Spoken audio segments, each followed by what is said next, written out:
C'est une grande idée qui avance, puisque le président Macron a, devant l'ensemble des ambassadeurs français, puis ensuite dans l'ensemble de ses discours, a marqué que pour lui c'était devenu une priorité d'arrimer le continent africain et le continent européen.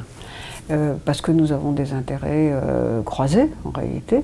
Nous avons besoin de combattre en même temps, d'abord le chômage des jeunes, qui existe des deux côtés, plus en Afrique, il faut le reconnaître.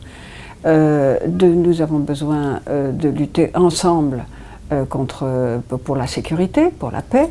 Nous avons besoin de lutter ensemble pour le climat. Nous sommes très proches les uns des autres. Et il faut aussi organiser les mouvements de population. L'Europe ne peut pas se fermer, devenir une forteresse. La tentation est forte.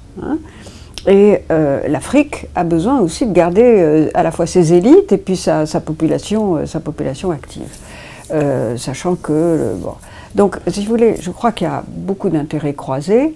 Alors maintenant, ce qu'il faut, c'est avoir des outils pour organiser cet axe que souhaite le président Macron, et c'est une idée qui chemine en Europe aussi. Voilà, donc ça c'est là où nous en sommes. Les propositions d'IPMED sont connues maintenant, c'est-à-dire d'organiser ce qu'on appelle une banque, mais ça peut être un holding de banques déjà existant, pour garantir un cadre légal pour développer les entreprises, pour le développement économique. Bon. Ce qui est donc ça c'est très important.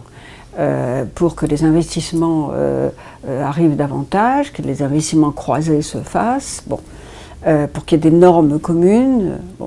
Le deuxième outil, c'est évidemment la fondation, et ça, la fondation Afrique, Méditerranée, Europe, si elle se crée, elle s'appellera FAM, c'est pas mal.